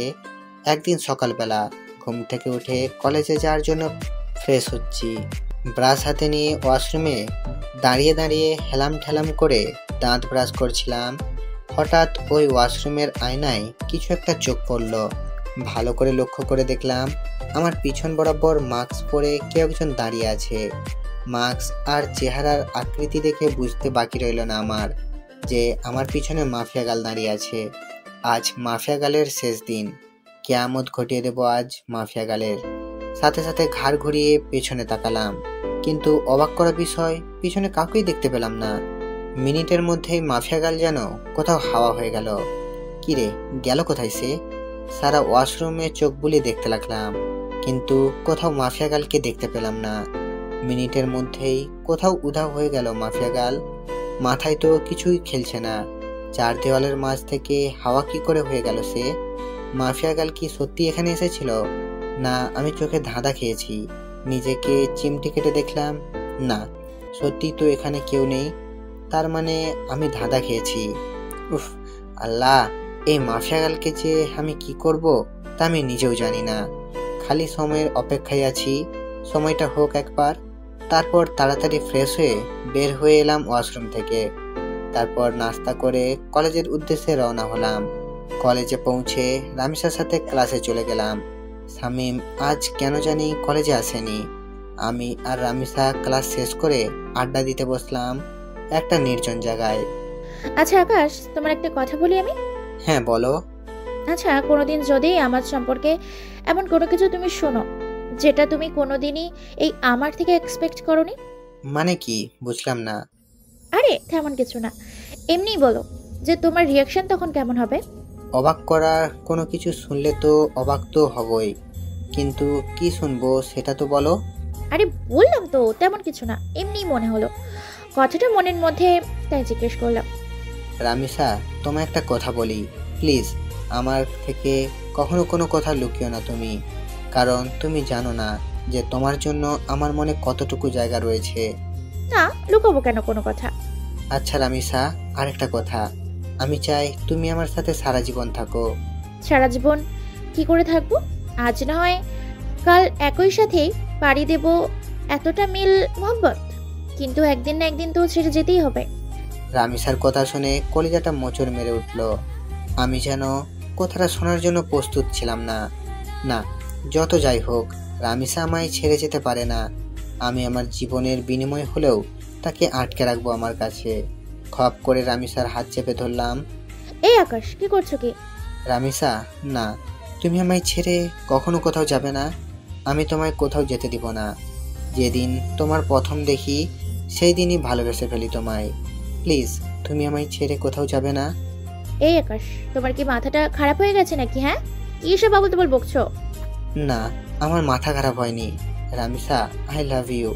আমি তোমায় সত্যি অনেক বেশি ভালোবাসি। আকাশ, তোমার সত্যি মাথা খারাপ হয়ে গেছে। তুমি আমার ব্যাপারে কোনো কিছু না জানোই না, তা না জেনে ভাবলামো করছো।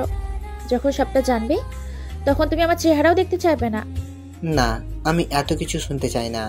আমি ব্যাস তোমাকে চাই, আর কিছু দেখার সময় নেই আমার। আকাশ, আমায় তুমি ক্ষমা করো। আমি তোমাকে ভালোবাসতে পারবো না, তবে হ্যাঁ, তোমার ব্যাপার নিয়ে আমি ভেবে দেখবো। যদি মন থেকে কোনো সাড়া পাই তাহলে হ্যাঁ করবো তোমাকে, কিন্তু আমার মনে হয় না যে আমার মনে হ্যাঁ করবে, কারণ আমার জীবনে অনেক বড় একটা মাকসাদ আছে। আমার ফোকাস শুধু সেটা নিয়ে। এর মধ্যে নতুন করে প্রেম ভালোবাসার জন্ম নিবে না কখনো। রামিসা কি সব মাপসারদের কথা বলছে? কিন্তু আমার তো তাকে চাই, শুধুই তাকে চাই। না, আমি রামিসাকে নিজের করেই ছাড়বো, সেটা যে কোনো কিছুর বিনিময়ে হোক। দরকার হয় আমার পুরনো রূপে ধারণ করব, তাও আমি রামিসাকে নিজের করেই ছাড়বো। রামিসা, তোমার যত সময় লাগে তুমি নাও, তাও প্লিজ আমায় তোমাকে চাই। আকাশ, আমি বললাম তো আমি ভেবে দেখবো, প্লিজ এমন পাগলামো করো না। আচ্ছা ঠিক আছে। হ্যাঁ চলো এবার ওঠা যাক, অনেকটা সময় হয়েছে, বাসায় যাওয়া দরকার। হ্যাঁ চলো। তারপর রামিসাকে বিদায় দিয়ে বাসায় চলে আসলাম।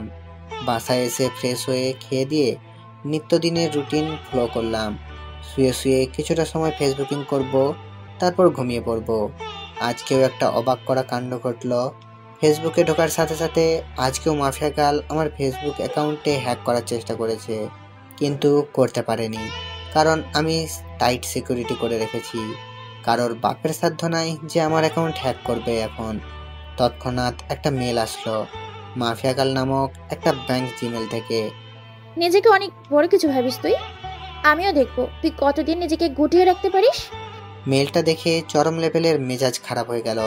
ইচ্ছে করছে মাফিয়া গার্লকে ধরে এনে কানের নিচে কয়েকটা থাপ্পড় লাগিয়ে দেই, কিন্তু তাকে পাবো কোথায়? আর কোনো ইনফরমেশনই তো আমার কাছে নেই। এইদিকে রাগের মাত্রা আরো দ্বিগুণ হয়ে গেল।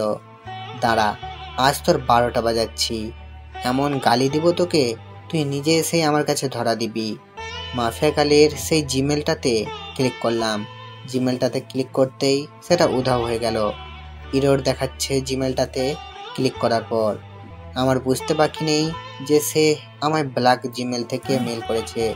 সেটা মিনিট কয়েকের মধ্যে ইরর হয়ে যায়। এটা দেখে আরো রাগ উঠে গেল। এবার আর নিজেকে কন্ট্রোল করে রাখতে পারলাম না। সাথে সাথে নিলয়কে ফোন দিলাম। হ্যাঁ ভাই বলেন। কাল সকালের আগে মাফিয়া গালের ডিটেলস এনে দিবি আমায়। ভাই এই কাজটা আমার দ্বারা হবে কিনা জানি না, তবে আমি আমার সবটা দিয়ে ট্রাই করব। আমি পারিস না এই শব্দটা শুনতে চাই না। আমার মাফিয়া গালের ডিটেলস চাই, ওর রক্ত চুষবো আমি। তারপর ফোন রেখে দিলাম। মাফিয়া গাল এবার পালিয়ে যাবি কোথায়, যেটা আমিও দেখব। তারপর সারা শরীর ভরা রাগ নিয়ে ঘুমিয়ে পড়লাম। বিকেলবেলায় ঘুম থেকে উঠে ফ্রেশ হয়ে কাকুর দোকানে চলে এলাম। কাকুর দোকানে বসে চা খাচ্ছি, তখনই পাশের কয়েকজন মানুষ বসে আলোচনা করছিল। আজ মাফিয়া গার্ল নাকি আবার লাইভে এসেছিল। লাইভে এসে শহরের নাম করা পলিটিশিয়ান ওবায়দুলকে নেক্সট টার্গেট বলে ঘোষণা করেছে। শুধু তাই নয়, আজও নাকি সে আগুনকে একটা মেসেজ দিয়েছে। আগুন যদি অতি শীঘ্রই তার সাথে যোগাযোগ না করে তাহলে সে শহরের সব কয়টা দুর্নীতিবাজকে একে একে মেরে ফেলবে। লোকগুলোর মুখে এসব শুনে মাথায় তো পুরো বাজ পড়ছে মতন অবস্থা। মাফিয়া কাল লাইভে এসে এত কিছু বলে গেল, অথচ আমি ঘুমিয়েই পুরো দুনিয়াদারি লাটে উঠিয়ে দিয়েছি। না, এবার তো কোনো হেস্তনেস্ত করতে হবে, কারণ আমার জানা মতে ওবায়দুল তো কোনো খারাপ পলিটিশিয়ান না। তাকে কেন টার্গেট বানিয়েছে সে? আগে যাদের মেরেছে তারা না হয় খারাপ ছিল, কিন্তু ওবায়দুল তো তাদের মতন না। এসব নিয়ে ভাবছিলাম, তখন একটা পরিচিত নাম্বার থেকে ফোন এলো। বাবা, কেমন আছিস? হ্যাঁ মা, ভালো। তুমি কেমন আছো? তোকে ছাড়া কি করে ভালো থাকি বল? সেই কবে বাড়ি ছেড়েছিস? আজ কতদিন হলো তোকে দেখি না। মা, তোমার ছেলে মানুষ হওয়ার জন্য খারাপ মহল ছেড়েছে, তাতে কষ্ট পাওয়ার কি আছে? তোমাদের তো আরো খুশি থাকার কথা। সে যাই হোক না কেন, কিন্তু কোন মা তার সন্তানকে এতদিন না দেখে ভালো থাকতে পারে? মা প্লিজ মন খারাপ করিও না, আমি খুব তাড়াতাড়ি বাড়িতে আসবো। বাবা, খুব তাড়াতাড়ি না, কালকেই তুই বাড়িতে আয়। মা, কাল কি করে আসবো বলো? আমার ক্লাস চলছে। সেসব আমি জানি না, তুই কাল বাড়িতে আসবি। আম্মু প্লিজ এমন পাগলামো করো না। আমি বললাম তো আমি কয়েকদিনের মধ্যেই বাড়ি আসবো, তখন তুমি তোমার ছেলেকে মন ভরে দেখে নিও। আচ্ছা ঠিক আছে, যা, কিন্তু খুব তাড়াতাড়ি আসবি বলে দিলাম কিন্তু। হ্যাঁ মা, খুব তাড়াতাড়ি আসবো। এবার রাখি কেমন? আচ্ছা। আম্মুর সাথে কথা বলে ফোন রেখে দিলাম। আজ কতদিন পরে মায়ের সাথে কথা বললাম, আল্লাহ ভালো জানে। সেই কবে বাড়ি ছেড়ে এসেছি, এখন অবধি বাড়ি যাইনি। মা আমায় দেখার জন্য কেমন উত্তল পাতাল হয়ে আছে। না, কিছুদিনের মধ্যে একবার বাড়ি যাব আমি, কিন্তু আমি যেই কারণে বাড়ি ছেড়ে এসেছি সেটা এখনো হয়নি। বাসার লোক সবাই জানে আমি নিজের জীবনে গোছানোর জন্য বাড়ি ছেড়েছি, কিন্তু এর পিছনে যে একটা রহস্য লুকিয়ে আছে সেটা কেউ জানে না। তবে হ্যাঁ, আমি সাকসেস হয়েই ছাড়বো। তারপর নিজের বাসায় চলে এলাম। বাসায় এসে কিছুটা সময় বই নিয়ে ঘাটাঘাটি করে উঠে পড়লাম। কোনো কিছুই যেন মন বসছে না, কারণ কখন সকাল হবে আর কখন নিলয় আমাকে মাফিয়া গালের ডিটেলস দিবে, সেই চিন্তায় খালি মাথায় ঘুরঘুর করছিল। যাক, কোনো রকমে খেয়ে দিয়ে ঘুমিয়ে পড়লাম রাতে। সকাল হলেও মাফিয়া গালকে সেটা আমি জেনে যাব। সকালবেলায় ঘুম থেকে উঠে মোবাইলটা হাতে নিলাম। ফোন হাতে নিয়ে দেখলাম নিলয় আমায় কয়েকটা ছবি মেল করেছে। তাড়াতাড়ি মেলটা ওপেন করলাম।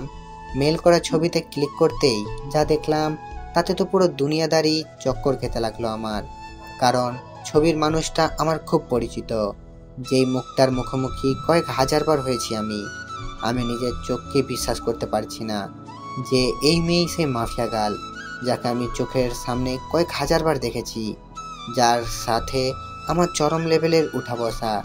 সাথে সাথে নিলয়কে ফোন করলাম। নিলয়, তুই শিওর তো যে এই মেয়ে মাফিয়া গাল? ভাই, আজ পর্যন্ত আমার দেওয়া কোনো তথ্য কোনোদিন ভুল হয়েছে? না, হয়নি।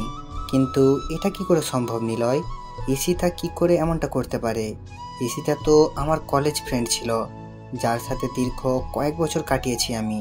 কলেজ লাইফ পুরোটাই তার সাথে কেটেছে আমার, কিন্তু সে পরবর্তীতে এমন ভয়ঙ্কর রূপ নিল কেন? আমার তো নিজের চোখকে বিশ্বাস করতে অবাক লাগছে। না, হয়তো কোনো ভুল হচ্ছে নিলয় তোর। ভাই, আমি 100% শিওরলি দিয়ে বলতে পারবো এই মেয়ে মাফিয়া গাল, আর আমি পুরোপুরি শিওর হয়েই আপনাকে বলছি। ঈশিতা এমন করতে পারে শুনে মাথাটা পুরো গোলক ধাঁধার মতন ঘুরপাক খাচ্ছে। ভাই, আপনার হয়তো বিশ্বাস হচ্ছে না, কারণ সে আপনার সাথে দীর্ঘ কয়েক বছর কাটিয়েছে, কিন্তু সত্যি এটাই যে সে মাফিয়া গাল। ঠিক আছে, ঈশিতাই যদি মাফিয়া গাল হয় তাহলে তার 12টা বাজাচ্ছি আমি। ওর আরও কিছু তথ্য বল, কারণ তার সাথে আমার বছর দুয়েক আগেই সমস্ত যোগাযোগ বিচ্ছিন্ন হয়ে গেছে, কারণ তারা বাসা পরিবর্তন করে অন্য কোথাও গিয়ে শিফট হয়ে গিয়েছে। এরপর আর কখনো যোগাযোগ হয়নি। ভাই, এরপর আর কোনো তথ্যই আমি পাইনি, কারণ এই মেয়ে সব জায়গা থেকে তার ইনফরমেশন হাতিয়ে নিয়েছে। তার থেকেও ভয়ঙ্কর একটা কাণ্ড করছে সে। কি করেছে? ভাই, এই মেয়ে প্লাস্টিক সার্জারি করে তার আগের চেহারা পরিবর্তন করে ফেলেছে। এই মেয়েকে এখন খুঁজে বের করে ইম্পসিবল আমার মতে, তবে আপনার দ্বারা হয়তো সেটা কষ্টের হবে না। কিন্তু ভাই, মেয়ের মাথায় ভয়ঙ্কর চাকুর মতো চলাচল করে। গতকাল আপনি ফোন দেওয়ার পর আমি কম হলেও 50টার উপরে ছেলে লাগিয়েছি। মাফিয়া গালের খোঁজ বের করার জন্য, কিন্তু অবশেষে সবাই খালি হাতে ফিরেছে। কিন্তু একজন খালি তার কিছু ছবি কালেক্ট করেছে। তবে বর্তমান সময়ে সে দেখতে কেমন তার কোনো সিটে ফুটাও বা চিহ্নও খুঁজে পায়নি। আর হ্যাঁ ভাই, একটা কথা, এই মেয়ের নামের মতো তার কাজকর্মগুলো বেশ ভয়ঙ্কর। কারণ তার ইন্টারনেট ডাটাবেজ আমি হ্যাক করে তথ্য বের করতে চেয়েছিলাম, কিন্তু কোনো মতেই সেটা পসিবল হয় নাই। এই মেয়ে হ্যাকিংয়ের মাস্টার। নিলয়ের মুখ থেকে ঈশিতার এইরূপ কর্মকাণ্ডের কথা শুনে এবার আর জায়গায় স্থির থাকতে পারলাম না। নিলয় কি বলল ঈশিতা সম্পর্কে এগুলো? যে মেয়ে কলেজ লাইফে থাকতে একটা সাদাসিধা ছিল, তার মধ্যে কয়েক বছরের ব্যবধানে এতটা হিংস্রতা কি করে আসতে পারে? মাথায় তো কিছুই খেলছে না। আচ্ছা নিলয়, আমি ফোন রাখলাম, পরে কথা হবে তোর সাথে। আর শোন, মাফিয়া গালের খোঁজ চালু রাখিস। আচ্ছা ভাই। নিলয়ের সাথে কথা শেষ করে ঠাঁই সেই জায়গাতেই দাঁড়িয়ে আছি। আমার যেন নিজের কানকেই এখনো বিশ্বাস করতে পারছি না যে ঈশিতাই বর্তমান জগতের সবচাইতে খতরনাক মাফিয়া, যার ভয়ে বড় বড় নেতারা এখন আতঙ্কে আছে। আধ ঘন্টা নাগাদ একই জায়গায় দাঁড়িয়ে আছি। ঝাটকাটা মারাত্মক লেভেলের ছিল, তাই হয়তো এখনো ঘোর কেটে উঠতে পারিনি। অনেকটা সময় পর সেন্স ফিরে এলো। না, আমার এখন উতলা হলে চলবে না, আমাকে ঠান্ডা মাথায় কাজ নিতে হবে। এখন আগে নিজেকে শান্ত করি, পরে মাফিয়া গালকে নিয়ে ভাবা যাবে। ফ্রেশ হতে চলে গেলাম। একটু পর ফ্রেশ হয়ে বের হয়ে এসে নাস্তা করে কলেজের উদ্দেশ্যে রওনা হলাম। আজও শামীম কলেজে আসেনি। হারামিটার যে কি হয়েছে কে জানে। মাফিয়া গালের টেনশনে শামীমকে আর ফোন দেওয়া হয়নি। এদিকে রামিসাকেও দেখছি না। ধুর, না আসলে আসুক, একসাথে এত টেনশন মাথায় বয়ে নিয়ে বেড়াতে পারবো না। আমি ক্লাসে চলে যাই। ক্লাসে চলে গেলাম। সেখানে গিয়ে দেখি রামিসা আগে থেকেই ক্লাসে এসে বসে আছে। আমি গিয়ে তার পাশে সিটে বসে পড়লাম। আকাশ, কি হয়েছে? তোমাকে এমন চিন্তিত দেখাচ্ছে কেন? কি হয়েছে কি? না, তেমন কিছু না। তেমন কিছু না বললে তো আর সব সমাধান হবে না। তোমার চেহারা স্পষ্ট ফুটে উঠেছে যে তুমি কিছু একটা নিয়ে চিন্তিত। কি হয়েছে বলো আমায়? নাকি আমার বিষয়টি নিয়ে টেনশন করছো? আমি তো বললাম আমি ভেবে দেখবো, তাও কিসের চিন্তা? হ্যাঁ আরে না রামিসা, সেসব কিছুই না। আমি এমনি বাসার ব্যাপার নিয়ে কিছুটা ঝামেলায় আছি, তাছাড়া কিছুই না। আরে তুমি টেনশন করিও না, সব ঠিক হয়ে যাবে। রামিসার কথার আর কোনো উত্তর দিলাম না। চুপচাপ বসে আছি। কারণ কি বা বলবো তাকে? আমার টেনশন যে অন্য জায়গায়, সেটা তো তাকে আর বলা যাচ্ছে না। তাই চুপচাপ থাকাই ভালো। এমন সময় স্যার ক্লাসে আসলো। স্যার এসে ক্লাস করাতে শুরু করলো। সেদিকে ফোকাস করলাম। ক্লাস শেষ করে বাসার দিকে রওনা দিয়েছি। পেছন থেকে রামিসা ডাক দিল। আকাশ, আজ এত তাড়াহুড়োই কোথায় যাচ্ছ? হ্যাঁ, আমার সাথে আজ কথা বলবে না বুঝি? আরে পাগল, সেসব কিছুই না, এমনি ভাবলাম বাসায় চলে যাই, তাই আর কি। বাহ, ভালোই তো। আমাকে ইগনোর করছো, সেটা তো ভালোই বুঝছি আমি। রামিসা, সত্যি সে সব কিছু না। তাহলে চলো ক্যান্টিনে বসে কফি খাবো। রামিসা আমায় জোর করে ক্যান্টিনে নিয়ে গেল। ক্যান্টিনে গিয়ে দুজনে বসে বসে কফি খাচ্ছি। সে আমায় নানান কথা বলে হাসানোর চেষ্টা করছে, কিন্তু আমার ভিতরে তো দুনিয়ার সমস্ত টেনশন বিরাজ করছে। আকাশ, তুমি যদি এমন গাল ফুলিয়ে বসে থাকো তো কিন্তু খুব খারাপ হবে সত্যি। কিন্তু আমি আর তোমাকে নিয়ে ভাববো না। এই না না, আমি আর গাল ফুলিয়ে বসে থাকবো না। তারপর নিজের অনিচ্ছা সত্ত্বেও রামিসার সাথে স্বাভাবিকভাবে কথা বলতে শুরু করলাম। আর সে আমাকে হাসানোর ট্রাই করছে। একটা সময় সত্যি হেসে দিলাম। মেয়েটার আসলেই অসাধারণ গুণ আছে। এভাবে অনেকটা সময় বসে দুজনে মিলে কথা বললাম। ভেতরের সমস্ত টেনশন দূর হয়ে গিয়েছে রামিসার সাথে কথা বলে। মন একদম ফ্রেশ এখন। তারপর দুজনে উঠে পড়লাম ক্যান্টিন থেকে। অনেকটা সময় তো বসলাম, এবার বাসায় যাওয়া দরকার। আচ্ছা, তাহলে কাল আবার দেখা হচ্ছে আমাদের। হ্যাঁ, রামিসার সাথে কথা শেষ করে বাসার দিকে রওনা হলাম। অনেকটা শান্ত আছি এখন। না, এখন আর নিজেকে উত্তেজিত করা যাবে না। একদম শান্তভাবে কাজ করে বের করব এখন। তারপর বাসায় চলে গেলাম। বাসায় গিয়ে শান্ত মাথায় মাফিয়া গালের তালাশ করতে লাগলাম, কিন্তু ফলস্বরূপ কোনো কিছুই পেলাম না। বারবারের মতোই জিরো আসলো ফলাফল। তাও নিজেকে সামনে রাখলাম। আমি খোঁজ চালিয়েই যাব মাফিয়া গালের। এভাবে কেটে গেল আরো কয়েকটা দিন। একদিন দুপুরবেলায় খেয়ে দিয়ে শুয়ে শুয়ে টিভিতে খবর দেখছিলাম, তখনই আরেকটা ভয়ঙ্কর নিউজ দেখতে পেলাম। মাফিয়া গার্ল আরেকটা হেডলাইন রটিয়ে দিয়েছে, সে পলিটিশিয়ান ওবায়দুলের খেল খতম করে দিয়েছে। সে পলিটিশিয়ান ওবায়দুলকে মেরে তার লাশ বাঁশ ডগার উপরে ঝুলিয়ে রেখেছে। এই ঘটনার পর প্রশাসন পুরোপুরি ফায়ার হয়ে গেছে মাফিয়া গার্লের উপরে। দেশের মানুষ সবাই জানে যে মাফিয়া গার্ল 2 নম্বর মানুষদের খেল খতম করছে, কিন্তু তারপরেও প্রশাসন তো আর চুপ থাকতে পারে না, কারণ সাজা দেওয়ার হলে দেশের প্রশাসন দিবে। দেশে আইন কানুন বলতেও অনেক কিছু রয়েছে, কেউ তো আর তার ঊর্ধ্বে যেতে পারে না। প্রশাসন পুরো হাত পা বেঁধে নেমেছে মাফিয়া গার্লকে খোঁজার জন্য। এবার হয়তো একটা হেস্তনেস্ত করেই ছাড়বে প্রশাসন, কিন্তু আমিও তো হাল ছাড়ার মানুষ না। প্রশাসন মাফিয়া গার্লকে খুঁজে বের করার আগে আমি তাকে খুঁজে বের করব, কারণ আমার তাকে আগে চাই। তাড়াতাড়ি নিলয়কে ফোন দিলাম আবার, সে হয়তো কোনো ক্লু দিতে পারবে আমায়। এতদিনে হয়তো কিছু হলেও হাতে লেগেছে তার। ভাই দুঃখিত, এখনো আমি মাফিয়া গার্লের কোনো খোঁজ পাইনি, আর আমার মনেও হয় না যে আমি তার কোনো খোঁজ বের করতে পারবো। আচ্ছা ঠিক আছে, তাও তুই খোঁজ জারি রাখ। তারপর ফোন রেখে দিলাম। এবার সত্যি মনে হচ্ছে আমার মাঠঘাট বেঁধে নামতে হবে, কারণ এরপর আর অপেক্ষা করলে প্রশাসনের হাতে মাফিয়া গার্ল ধরা পড়বে। কারণ মাফিয়া গার্ল যত যাই করুক না কেন, সে একটা ভুল কাজ করেছে তার কোড দিয়ে। এটা দিয়ে মাফিয়া গার্লের সন্ধান বের হওয়ার 30% সম্ভাবনা রয়েছে। আমি হয়তো চেষ্টা করলে বের করতে পারবো, কিন্তু আমার কাছে বর্তমানে অমন ভালো স্পিড ইন্টারনেট নাই। সো আমি আমার চাকুওয়ালা মাথা চালাবো। শান্ত মাথায় ভাবতে লাগলাম শুরু থেকে সব কিছু, আমার খোঁজ কত দূর গেছে সবটাই আবার পুনরায় ভাবতে লাগলাম যে মাফিয়া গার্লের খোঁজ করায় কোন দিনে কমতি রেখেছি কিনা, বা কোনো কিছু আমার থেকে ছুটেছে কিনা। তখন মাথায় আসলো রামিসার কথা। তাকে তো শুরুতে আমার একটু সন্দেহ হয়েছিল, কিন্তু এরপর তাকে আর ঘেঁটে দেখিনি। না, এবার রামিসাকে নিয়ে রিসার্চ করব, কিন্তু কোথা থেকে শুরু করব ভেবে পাচ্ছি না। এর মধ্যেই মাফিয়া গার্ল আবারও লাইভে আসার ডেট দিল। হ্যাঁ, পেয়েছি।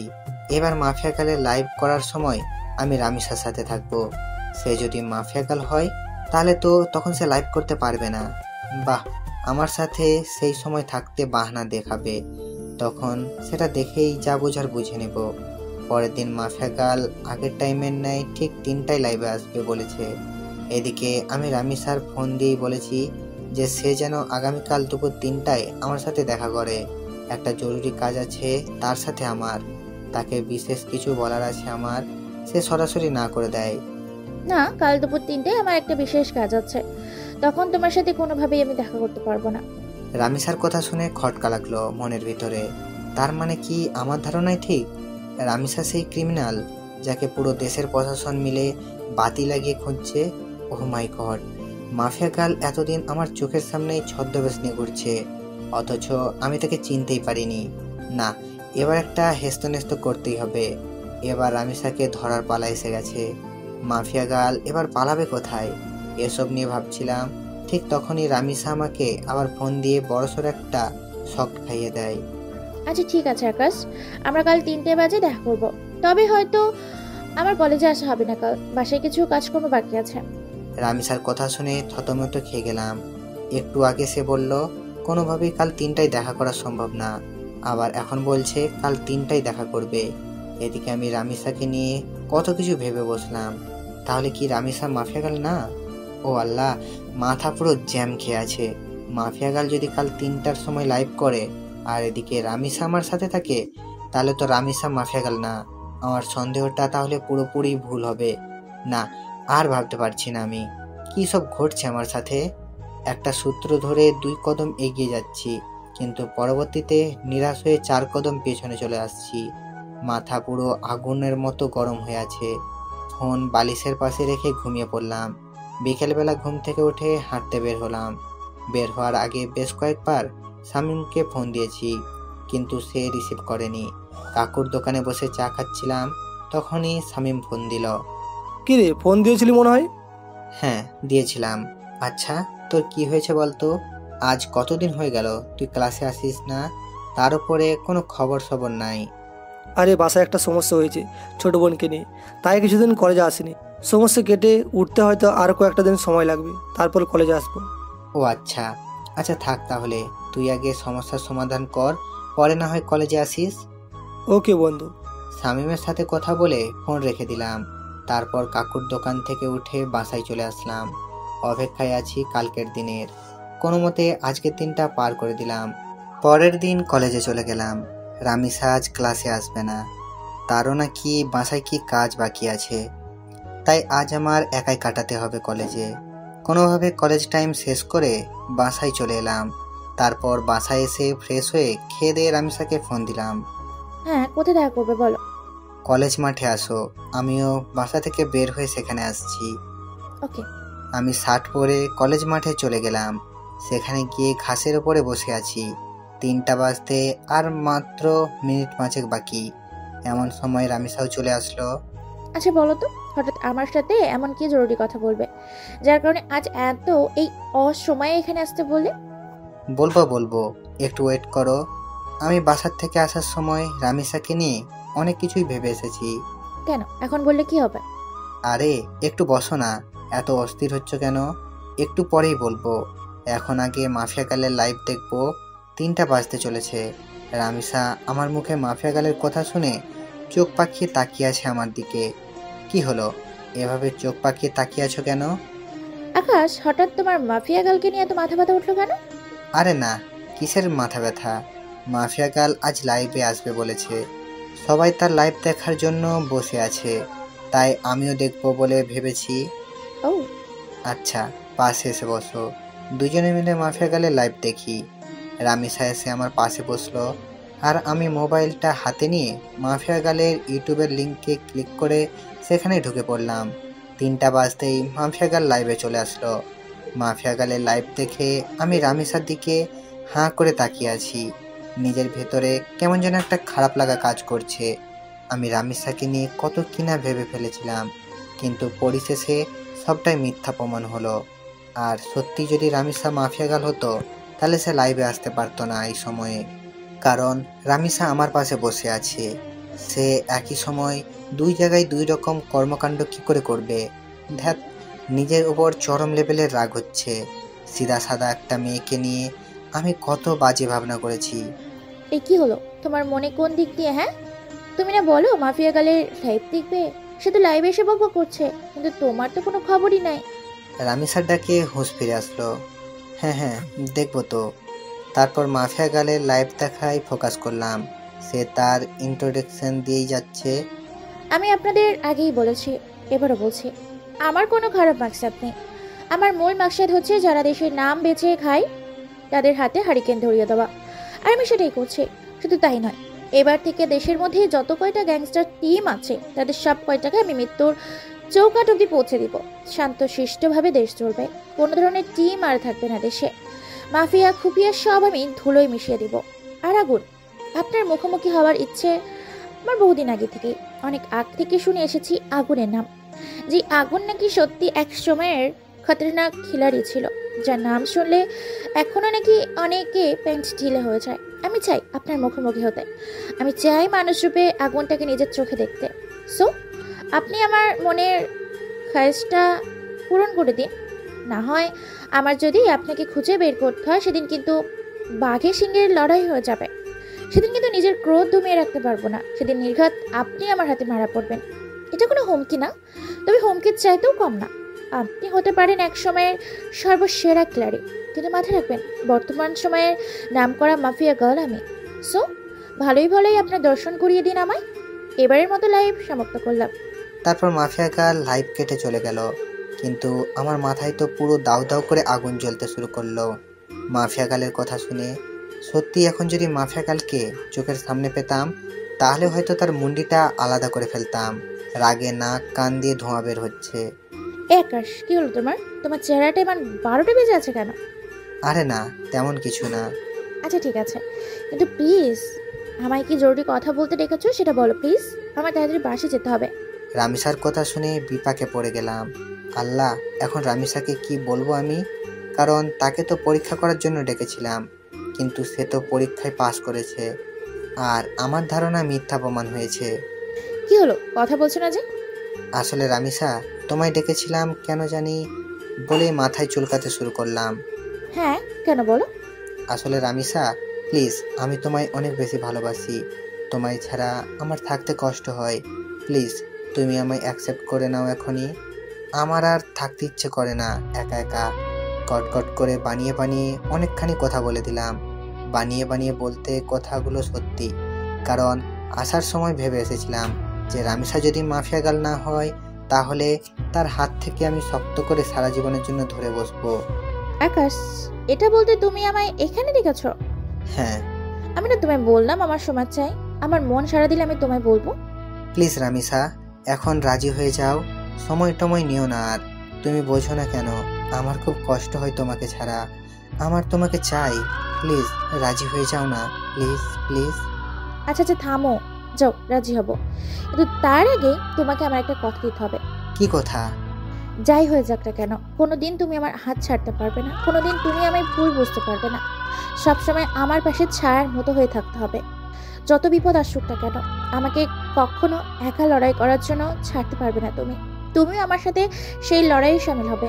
পারবে এসব কথা রাখতে? রামিসা, আমি তোমার সব কথা রাখতে পারবো।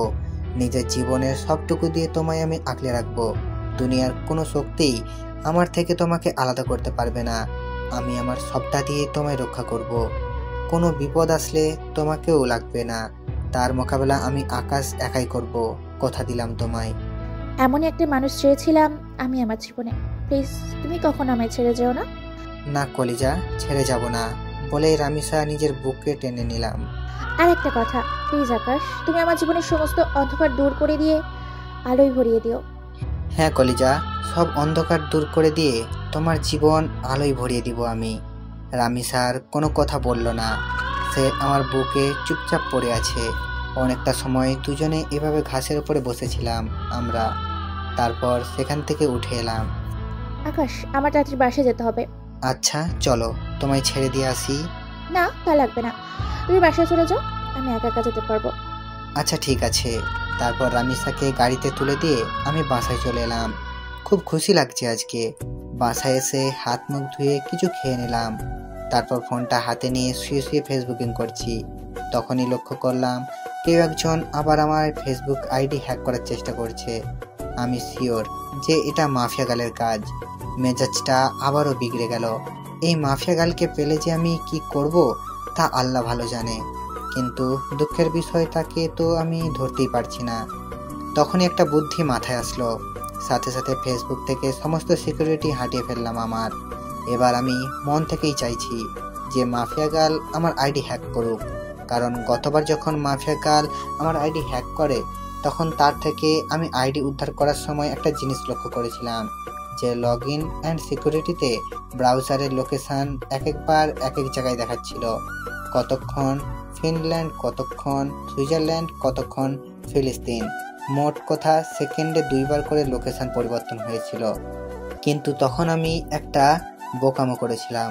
আমি চাইলেই তখন তার লোকেশন বের করতে পারতাম, কারণ যে ডিভিএন দিয়ে সে তার লোকেশন পরিবর্তন করছে সেটা এক সময় গিয়ে তার অরিজিনাল লোকেশন দেখায়। আর সে যেহেতু বাংলাদেশের, সেখানে একবার হলেও বাংলাদেশের লোকেশন দেখাবে। হ্যাঁ, এবার এই সুযোগটাই কাজে লাগাবো। সে আমার আইডি হ্যাক করে যখনই আইডিতে প্রবেশ করবে তখনই তার লোকেশন আমি বের করে ফেলবো। তাই আইডির সিকিউরিটি একটু কমিয়ে দিলাম, কিন্তু এতটাও কমায়নি যে সে পুরোপুরি আমার অ্যাকাউন্ট তার আয়ত্ত করে নিবে। সিকিউরিটি কমিয়ে মাফিয়া গালের জন্য অপেক্ষা করতে লাগলাম, কিন্তু সে এবার আমার আইডি হ্যাক করলো না। রাত 12টা পর্যন্ত অপেক্ষা করলাম, কিন্তু সে আমার আইডির দিকে ফিরেও তাকায়নি। কিন্তু আমি শিওর যে সে রাতে আমার আইডি হ্যাক করার ট্রাই করবে। ওকে বাছাধন, তুমি রাতে ট্রাই করিও, আমি সকালবেলা এসে খেলা দেখাবো। এখন ঘুমাতে চললাম। তারপর মোবাইল বালিশের পাশে রেখে ঘুমিয়ে পড়লাম। সকালবেলা ঘুম থেকে উঠে মোবাইল হাতে নিয়ে দেখি মাফিয়া গাল আমার আইডি হ্যাক করে নিয়েছে। এবার পালাবি কোথায় মাফিয়া গাল তুই? এবার খেলা দেখাবো তোকে। অনেক কষ্টের বিনিময়ে মাছ জালে আটকা পড়েছে, এবার আর ছাড়াছাড়ি নাই। ছাই দিয়ে হলেও তোকে ধরবো এবার আমি। পাগলের সাথে পাগলামি না করলে তার চাল বোঝা যায় না, আর আমিও সেটা করেছি। এজন্যই বাবা তোমার জন্য স্পেশালি একটা গান বানিয়েছে যে বাবা তোমার দরবারে সব পাগলের খেলা।